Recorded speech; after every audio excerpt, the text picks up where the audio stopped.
دعا کے آداب کیا ہیں، دعا کس طریقے سے مانگنی چاہیے۔ اچھا، آپ نے اکثر سنا ہوگا یا ارحم الراحمین، یا ربنا۔ دعا میں یہ کلمات ناظرین بہت زیادہ جو ہے وہ استعمال ہوتے ہیں، یوز ہوتے ہیں۔ اب ذرا سن لیجئے کہ اللہ تبارک و تعالیٰ کے محبوب ناموں سے اسے پکارنا چاہیے۔ اللہ تعالیٰ نے اسم پاک ارحم الراحمین پر ایک فرشتہ مقرر کیا ہے، حدیث پاک میں ہے، کسی اور نے نہیں، میرے نبی علیہ السلام نے فرمایا کہ جو شخص 3 مرتبہ کہتا ہے یا ارحم الراحمین، یا ارحم الراحمین، یا ارحم الراحمین، تو پھر جو ہے وہ فرشتہ اس سے ندا کرتا کہ اے بندے، اے اللہ کے بندے، تو جسے پکار رہا ہے تو وہ تیری طرف متوجہ ہو چکا ہے، اب تو مانگ، کیا مانگتا ہے تجھے عطا کیا جائے گا۔ تو یا ارحم الراحمین کی نداؤں کے ساتھ جب اللہ کی بارگاہ میں مانگا جائے تو اللہ تبارک و تعالیٰ ضرور بالضرور عطا فرماتا ہے۔ اسی طریقے سے یا ربنا، اے ہمارے رب، ہم اردو میں کہتے ہیں، عربی میں یا ربنا، یا ربنا، اس کی کیا فضیلت ہے۔ ناظرین، قرآن مجید میں اس لفظ مبارک کو 5 بار ذکر کر کے اللہ رب العالمین نے فرمایا کہ فاستجاب لہم ربہم، کہ ان کی دعا قبول کی ان کے رب نے۔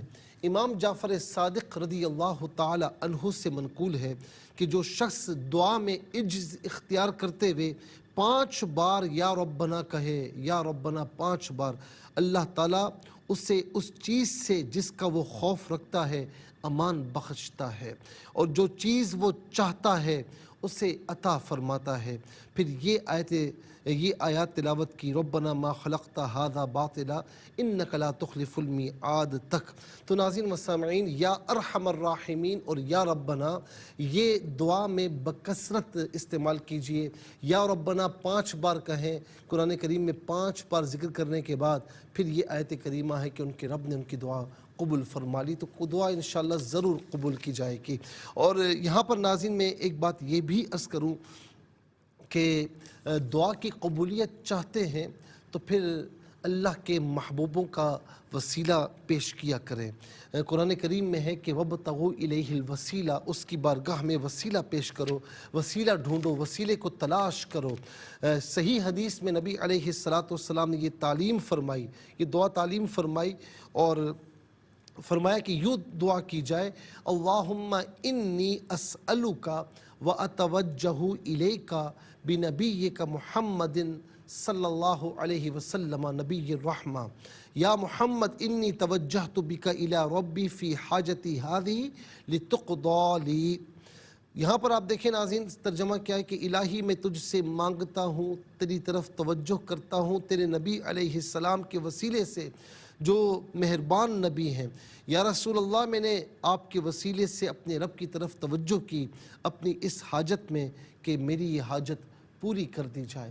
ناظرین و سامعین، یہ نابینا صحابی نے آقا علیہ السلام کی بارگاہ میں کہا تھا، عرض کی تھی، یا رسول اللہ ایسی دعا بتائیں کہ میری بینائی واپس آ جائے۔ آقا نے فرمایا کہ ان شئت فاصبر، اگر تو چاہے تو صبر کر۔